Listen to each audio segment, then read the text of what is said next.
right, so let's get started. My name is Ethan Red. I'm here to talk to you guys about low poly and achieving a sense of style through economy. So let's start with an introduction. I'm sure you're all wondering who I am. I'm working on a game called Blazing Legion Ignition. It's in a retro sort of Sega Saturn-y looking 3D style. And it's currently in development, mainly just me and two audio guys. And I've released a game called NEO1, which also is in that same vein, a full 56,000 square meter explorable island. Yeah, that's up for download on my itch page. And this other game, Rad Road Rally, which is about that vroom vroom sound you make when you're 6 playing with Hot Wheels. So yeah, just like fun ode to childhood, basically. It's one of my first games. It's kind of janky, but a lot of fun. So yeah, just getting right into it. Oh wait, actually one more. I worked on one of the scenes for the Dome video at Panorama, this concert series in New York. I did that last year. A lot of fun. I worked on 2 scenes. One of them actually made it into the video, which was super cool. You should look that up on YouTube if you can. But now, actually getting into our topic, what is low poly? Low poly is what I like to call quantifiably qualitative, in that there's no hard definition for it, but I like to think of it as the discipline and aesthetic of surface economy. So basically describing 3D or sometimes 2D surfaces in as little geometry as necessary to get the idea across. And low poly is essentially a low fidelity art, right? So we're thinking about efficiency more than we are fidelity. We're not trying to accurately recreate objects, we're trying to get the idea of them across. And again, it's subjective. There's no hard poly limit where you are or aren't low poly, but generally for me, I like to think around 8K per asset is where you cross the line. If you can see angles along curvature, it's probably low poly. And we've seen sort of in 3D an evolution, right, of moving more towards high fidelity graphics, especially in 3D, because we can, basically.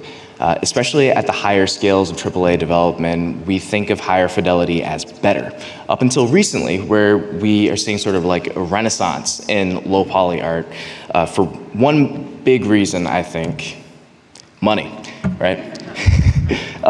Independent developers, we don't have the same resources that AAA devs have to play with. We have different schedules, there's less of us working on a project, we have tighter time constraints, like things are different, and it's a bit hard to go for high fidelity looks when you are worried about literally everything else. So low poly has it has a place in modern development besides just a last second optimization step for bigger games. So modern benefits. The first one being productivity. Low poly has what I like to call a lower existential barrier than other ways of handling 3D, in that you can get your idea out and across much faster than you can like a high-res sculpt, excuse my computer, faster than you can a high-res sculpt or just generally richer asset. And you can get up and running faster, which is great, especially if you're into prototyping or trying a lot of ideas. And being quicker produce allows us to increase our scope as smaller developers. If you're trying to make characters that are completely, fully realized, photorealistic, like actor duplications, you're gonna spend a lot of time on that. Where if you're an indie developer, maybe your time is better spent making more assets and spreading that detail across and making more instead of making one thing and like really digging into it. And a big way that we accomplish that is in our workflows, right? What I tend to use is the one at the top, which I call low poly first, where the low poly aesthetic is sort of baked into how the game looks. So the first run of the asset sometimes will be what I use in the final production game. But if I miss, it's quick to iterate on, and I can try out a bunch of new ideas and keep moving, and then even if I want to, go on to a high poly asset at the end. What you usually see with low poly is we'll start with a high-res asset, and then there'll be a manual reduction of it, or someone will run a decimate operation over it, which is bad. Best case, if you run a manual reduction and you go and make a separate mesh, you can clean up a nice smaller mesh for it, but you did the work twice. And if you're gonna end up using the low poly mesh, sometimes it's better just to go with that first. The worst case scenario is the bottom, which I call afterthought optimization, where like you want the high res asset, and you realize that you can't really use that, so then you go and run a decimate on it or whatever just to clean it up, and then you realize that's trash, and then you have someone come back and make a low poly asset from scratch. And you've done 3 steps when you could have just done 1 to get to that asset. And this is even worse because if you don't like the result of all that, when you see the final silhouette of the low poly asset, you'll have to go back to the first step and make a new high poly one to change that, and then you go through this whole chain again, and it's completely inefficient. So low poly first thinking is a great way to save time. And then on the other end, we have computational efficiency, which isn't existentially necessary these days because we do have hardware that you can just throw a million verts at and it'll run and run smoothly. But that's only when you're working for, let's say, desktops or newer consoles. If you're producing for small screens, efficiency is still very much a consideration, and you want to keep that in your mind when you're designing things. Also, for audience purposes, if you want to reach the next billion users, like emerging markets or reaching people who don't have access to new technology or are playing on older computers, that pop-up is annoying me. If you want to reach people playing on lesser hardware and just generally broaden your market, low poly is a great way to lower the threshold for who can access your game. And then lastly, having less overhead. If you're rendering things twice, for example, for VR, or if you are doing AR and then you have other processing going on graphically, having less geometry to worry about saves the GPU to worry about other things, and you can spend that computational time on just other stuff. So now that we know why we would want to use low poly, we want to start thinking in low poly, basically. And there's 4 principles to this, I think. One is stylistic compatibility. If you want to make a game that looks like real life, this is probably not a good match for you because fundamentally, low poly is about reduction.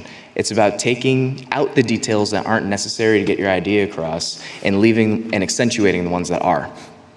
So if you're working with something that's angular or generally sharp or even something like woodblock paintings or, I don't know, cubism or origami is a very classic example. These are things that translate to low poly very easily and naturally and are sort of like a leg up in your design process.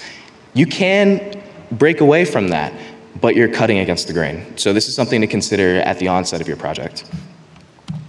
The next pillar is resolution consciousness, and this is where I think a lot of people slip up with low poly is we sort of just will think, oh, just reduce it as far as you can or reduce it till we get to our benchmark and then you're done.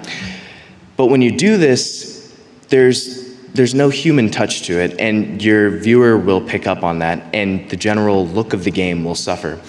By having a sense of consistency through how you handle the polygons that make up your mesh, it allows you to push the style of your game, and we'll get into this in detail. The third thing is considering silhouette at all times. Now, if you're already a 3D modeler, this is something that's already baked into your brain because you know you need things to read like they are from all angles. But with low poly, this is even more important because, again, we're stripping away detail. So we need to make sure that the overall is very strong. And ultimately, we're approximating things, and we're going to dig into this in just a minute. So we don't really need to think about conveying things as they are. We want to convey them as what's important about them. And then the last pillar is either supplemental or old school rendering tricks that just sort of help you sell the style. You can fake things through particles, shaders, textures, or even incorporating other lo-fi or NPR techniques. And then that allows you to achieve those looks we talked about earlier, like looking like origami or woodblock painting or whatever.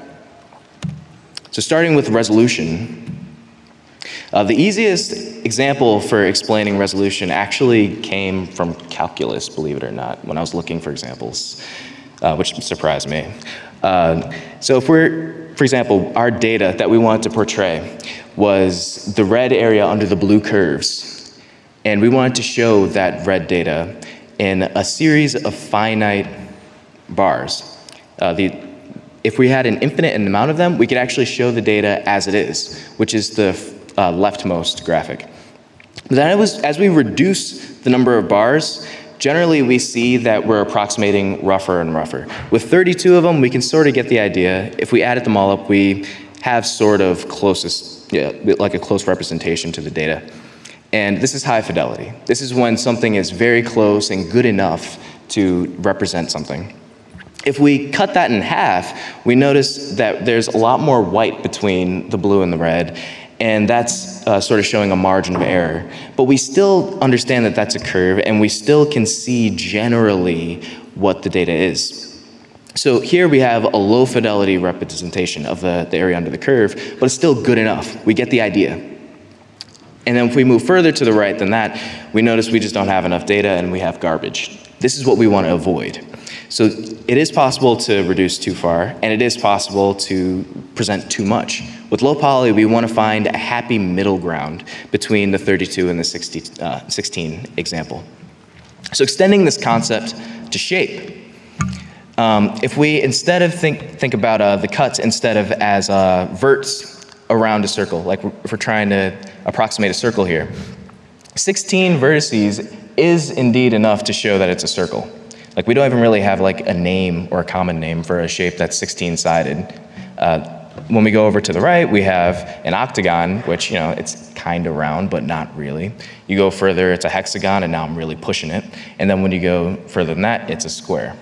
So at that point, we've reached insufficient data to represent our circle.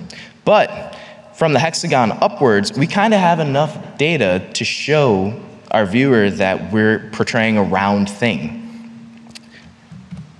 If we go to 3 dimensions now, and we think about rings cutting along our sphere that we would like to approximate, 64 rings pretty much look smooth. I didn't smooth any of these models. 64, you can't really even notice that it's polygonal. 32 is indistinguishable from 64. So if we wanted to, just for optimization's sake, we could cut out half of the verts, well, half of the rings, that'd be more than half the verts, of this model, and the end viewer isn't gonna notice. We can cut it in half again and end up with 16 rings, and it's still sufficiently smooth to show that we have a sphere. And then once we get down to 8, we're starting to see the banding, and then once we get down to 4, it's no longer round. But I think this illustrates the concept that you hit a point with a curvature that's good enough, and you've made your point. Once we get down to 3, it no longer has any semblance of being a sphere without context. Which then brings us to the topic of what I call atomic size. If you notice, all of these spheres have the same amount of rings as the examples on the last screen, but these all have a rigid atomic size. That meaning the smallest polygon on each of these models is the same size, which then leads the scene to have a sense of scale. And it allows us, if you notice all the way to the right, I'm using that janky 3 and 4 ring sphere, and it looks more round in this context simply because we're communicating that there's a finite amount of detail that we're spending in this scene. And once we get down to smaller scales, there's less to work with. And this has a lot of uses and is one of the best ways to give your low poly art a cut above a lot of what I see, is by having this sense of order and cohesion. And when you're rigid like this, it kind of sells it when you're working with looser approximations of objects. But you don't have to be completely rigid with it. In this example, you see that the largest sphere actually has the same amount of cuts as the next sphere to it, because the atomic size is more of a lower bound. And that takes me to my next point of each model can have its own local atomic size. And you can play around with this as a compositional tool. And I illustrate this here with 2 scenes that both have 800 triangles in them. And the triangles are basically just spent differently. So if you think of detail as more of a commodity than just something to shoot for, we can start playing around with it art-wise. And the first thing you'll notice as like a difference between these two is like fitting, or how loosely or tightly we're approximating this data. The dispersal scene on the left is a very rough fit of this scene. And the accumulative scene on the right is more accurate in that we have more detail in the individual elements of the scene. The way we do that while keeping our poly count the same is by playing with the atom size. The atom size in the dispersal scene is global, where the accumulation scene has a local atom size usage. So the rock has different size polygons throughout it than the grass, than the tree, than the leaves. Where on the left-hand side, generally, we try to keep the size of the polygons comparable. This ends up allowing us to do different things in the two scenes, because on the left-hand side, it's very dense and rich and lush. And this is great for if you want to have like a forest scene, or you want to do a city, and you don't necessarily need detail, you just need lots of things to look at. The sparse density of the scene on the right allows you what I call innate composition, where the scene on the left is more muddy, which isn't necessarily a bad thing. That lets your eye have something to look at all times. No matter where you look at the scene, there's some grass, or there's a tree, or there's a rock, whatever. On the right-hand side, we have clarity, which is great because it naturally draws the eye places. And you can use this in level design to draw the player to areas where you want them to go without using text or dialogue or whatever. Or you can use it just as a way to convey story if you have things where you want to like have the player look at and read or whatever. And it's something you can play with on a design level. And it's something I use here. This is a prototype I worked on for like, I don't know, 2 or 3 weeks or so. But it was like a generative space game where there's 200 star systems, and each star system has up to 12 planets, with each having up to 3 moons. And each planet has its own distinctive flora, and that could easily become like a huge project. But by using dispersal techniques and having the models compose, I was able to make these like rich environments very quickly, which allowed me to play with big ideas on a very small scale. And then I do sort of a hybrid approach with my game NE01, where I used accumulation techniques on the hero assets, like the big trees and the cliffs and such, to sort of draw your eye to the interesting things. And then I use what I call breadcrumbing, by having more detail sort of hot-spotted in areas where I want the player to go. Because I didn't want to have any sort of like text or dialogue or whatever guiding the player where I wanted them. And then on the other end, I use dispersal techniques to litter the environment and populate it with stuff. Because you're in this lush alien forest, I want it to feel like there's plant life everywhere. So just having like a tree here, tree there, and a rock, that's not going to do it. I wanted to have small polygonal grass everywhere. There's little flowers, there's berries, there's little gems or whatever. And it gives you something to look at no matter where you are. And also, by using dispersal techniques, a great benefit of modern game engines with this sort of look is you can catch light and shadow. So it makes the ground of the forest look much more interesting because it catches that nice moving lighting, and just overall adds a little bit of detailing to a sparse world. So going on to silhouette. Silhouette consciousness is key to good low poly because things need to make sense, right? If we're constantly removing details and things that we would identify objects by, we need to leave what's important to recognize them by. So the first thing you want to consider when modeling something and trying to be conscious of the silhouette is how legible is the overall shape, both on its own and in context. The second point you'd want to think of is how should light and shadow interact with your object. A really great example of this is actually the chairs that you guys are sitting on, where you could represent these chairs a bunch of different ways. But if you want to accurately like sell the shape, you're going to need to use geometry instead of textures or alpha to model like the bar that's holding the cushion. So that way shadow will shine through it. Or maybe you could use planes with a texture of the bar with alpha that allows light to pass through. But this is something you want to consider because light interacting with the form of the object is crucial, making like the image work. And then the last thing you want to think about is, are you over or underselling curvature? It's really easy, especially coming from like a sculpting or hi-fi background, to think that round things need to be really round.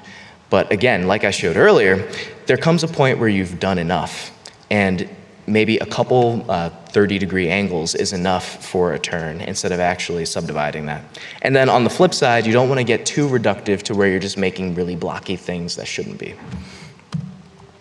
And an example of this is a hand from the cockpit of Blazing Legion. And the 800 try version is the actual asset. And this was made first, not the high poly one. By using clean topology, or relatively clean topology, you're able to subdivide and get a high-res asset if you want it. But if you don't, by considering what's important about the model, I can have different striations that I can use to reduce if I need to for performance reasons. So if I wanted to convey just, this is a hand in a glove with a sleeve over it, I don't necessarily need fingers for that. So when I step down to 400, I can sort of block off the 3 fingers and still have the 1 index finger available for like trigger activities or whatever, while still keeping it more or less deformable. If I don't need a trigger finger, maybe for the other hand where it's just like holding a joystick or something, you can actually get rid of that other finger and then reduce a couple of edge loops out of that, get rid of some of the detail in the sleeve, and now you've cut it almost in half. And now if you know the hand doesn't need to animate, you can just lock it into a fist and cut even further from there. So by thinking about what's important about the shape that you're modeling, you can make smart decisions and stylize it so that it makes sense. Now, a bad example of what you'll see a lot is just people decimating a model when they need to get more efficiency out of it. And this is ultimately, I think, a bad way to do it. Because as we decimate further, we notice that our geometry gets harder and harder to work with and maintain, and also gets less and less deformable. The 256 try example, if you try to rig that, would just have horrible results. The 172, I really hope you're not intending on moving that at all. But yeah, and from here, you can still subdivide up, obviously, because it's the same mesh, but I really want you to pay attention to that. This is bad, right? This isn't really doing low poly, in my personal opinion. There's got to be a personal touch to it because it's holistic. We need to decide what is and isn't important. We want to think reductively about what we're portraying and make a decision about it, not just, cut down based off of angles and numbers. And then this is sort of like a lightning round of just like tricks that I like to use that help breathe life into these techniques and also give like a bit of authenticity to the look. So something that really complements low poly modeling, in my opinion, is low resolution rendering, because the two sort of came hand in hand with each other back when there was less computing power to work with all around. So these are 2 prototypes I worked on. On the left is actually a prototype for Blazing Legion that was made in like, I think, a week or so. And rendering really, really quick bad models at very low resolution really helps to hide the errors and general lack of detail if you make any. On the right-hand side, it's sort of like a Star Foxy shmup type deal. And it ends up looking more like a SNES 3D game, and it forgives the pop-in that you see at the end that's happening with the level generation because it seems like a hardware constraint. Because like your eye knows to interpret those things together. So this is one of those techniques that just kind of goes well with low poly. If it works for your art style, I'd say at least experiment with it. Another one that's also kind of popular these days is using color palettes as textures. Sort of my signature with a lot of my work is I'll use the Sega Master System palette, and because I just really like the colors. But also, this is a really great way to batch materials, because a lot of time I'll actually have 2 or 3 materials in an entire game because they're all using the same colors. And that saves a lot of rendering time, especially when paired with a reduced polygon count. So that's something to consider, and it's a nice stylistic touch, especially if you're going for like an unlit look. You can get a very nice, like a sort of sticker vibe out of it, like the little dude on the left. Then playing with normals is also something you can do. It's great for doing a cheap glass or fluid or anything that is semi-transparent and you see like the back of. I use it here for like showing a glass jar in a prototype I'm working on, and in another prototype, it's the helmet of this little astronaut dude.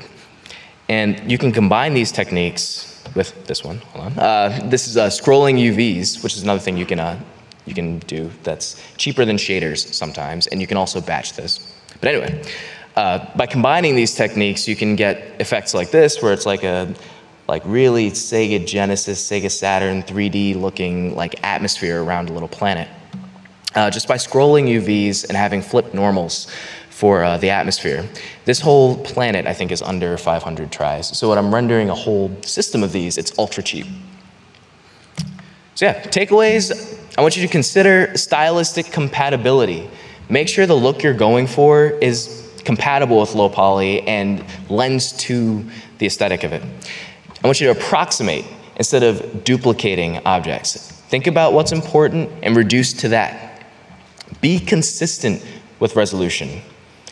Either use it uniformly to create the dispersal look that I showed, or play around with atom size intentionally and get the accumulation look. Develop strong silhouettes so that your shapes actually make sense and stand out in context and alone. Cheat hard when possible, and please don't hit decimate. So yeah, thanks for coming. That's the end of my talk. And yeah. Thank you. So yeah, I think I have extra time if anyone wants to ask questions. 2 minutes? Hey, yeah. Questions? Yeah. Yes, you mentioned not wanting to rig those specific cams. Right. Can you describe with lockout tools you're rigging low poly models with high poly? Okay, so is there like specifically for organic or for mechanical things? Yeah, I'd say mechanical. Okay, so to repeat the question, he was asking about what to consider when rigging low poly models. It's generally the same as high poly models. You want to make sure there's enough geometry to articulate, right? So if you have a joint, like for example a finger, you want to have a little bit above the joint, a little bit below the joint, and something in the middle, so that way the bones have something to catch onto. So that's if you have like continuous geometry. Something I use a lot is actually just intersecting geometry where things aren't even connected, and then you can just assign that directly to a bone. That's a great cheat if you're doing something like robots or anything mechanical, because nobody really cares if they're connected or not. Any other cues? Yeah. Yeah. Human eyes are really good at pattern recognition, and it can really easy to pick up the same model if we repeat too much. Right. So I think that low poly can really synergize with random generation. Mm-hmm. So do you think how we can work, like maybe not for the models which you need to rig for animation, but for like environmental assets like trees and stuff, you can. Right. So how can we approach this? If we want to say randomized generation and tree model. Mm. Okay, so just to clarify, do you want to know about how can we provide like a little bit of variation in like smaller assets with low poly? Yeah, and I think it can also save time for you. And save time? Yeah. Okay, yeah, so that's where I'd say is a good use case for dispersal techniques, where you make really small coarse assets and you can just make a ton of them because they take you 30 minutes each. And then you just, you vary those in your generator. So just generally like approximating loosely, working quickly, and you know, just make a ton of variations. Okay, thank you. Any other questions? Yeah. Hi, and thank you for the talk. It looks like this year at GDC, the subdivision services are finally coming to game engines.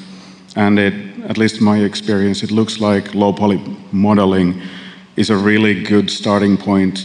Like even old box modeling is like the perfect starting point to get elegant control cages for subdivision. And I'm asking, I'd like to ask if you've played around with any of that and have anything.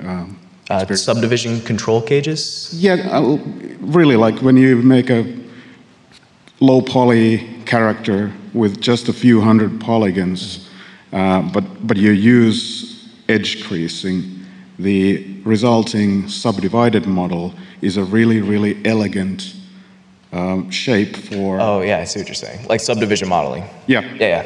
Yeah, definitely. Low poly is great. Like I was saying in the beginning, it's a great way to leverage up, you know? So like working on a low poly cage, as you're calling it, doing that first, you can reap the workflow benefits of being able to iterate on silhouette very quickly. And then once you subdivide after that, you can hang on to the low poly model in case you want to make changes that are like drastic to the silhouette. Like for example, you want to like change like shoulder width or like hip height or something. And then subdivide, and then you can go over that again with like a sculpting step. Thank you. Yeah, thank you. The other, yeah. Hi. So, this might seem kind of anachronistic since, you know, low poly is, I mean, older consoles like the PS1 didn't have like normal mapping support. So I'm curious what to think, what you think might be the potential role for more advanced rendering techniques that newer engines like Unreal and Unity offer in regards to PBR and more advanced kinds of materials in stylized low poly. Right. Okay, so the question was, where do I think low poly could go with... I'm actually out of time. If you guys want to... I'm so sorry. Oh, yeah, no worries. If you want to talk more, I'll be at the little room that they provide. I forget what it's called. And yeah, thanks for coming.